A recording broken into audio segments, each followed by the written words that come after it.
Pansinin niyo yung folder sa harapan ni Alcantara. Yan ang kanyang statement na binuksan niya kasi babasahin niya. Tapos, yun, binigyan siya ng script ni Boying. Kaya pala siya pinaupo dyan ni Panfilo. Kasi hindi naman siya dyan nakaupo nung pisa, di ba? Pinalipat lang siya ni Panfilo.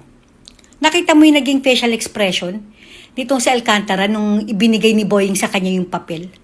Kasi siguro nagulat siya. At saka at the same time, nakakakaba. Naiipit siya eh. Sasabihin ba niya yung totoo na nalalaman niya or babasahin niya yung script na ibinigay ng demonyong si Boying sa kanya? Tingnan niyo, nag-iba na yung itsura niya.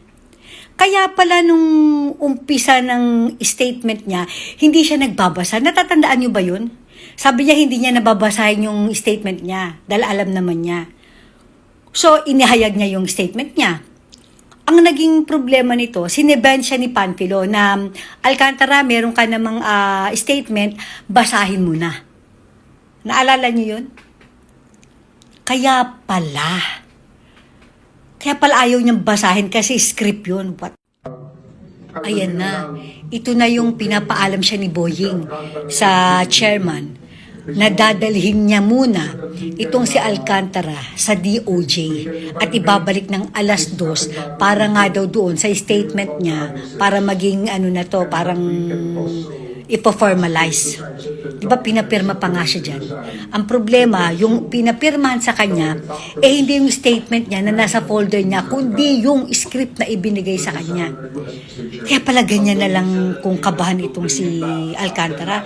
Hindi kasi natin nakikita, diba? Sa TV kasi, sa harap lang ang nakikita natin. Hindi natin alam na meron ganyang pangyayari pala sa likuran nito. Tingnan niyo si Alcantara, kaya pala takot na takot. Meron palang nangyayaring anomalya, may kababalaghan palang ginawa na naman itong demonyong si Boying na ito. Ayan no, syempre kinakabahan siya para sa buhay niya. Hindi niya alam kung ano magiging kapalaran niya. Diba?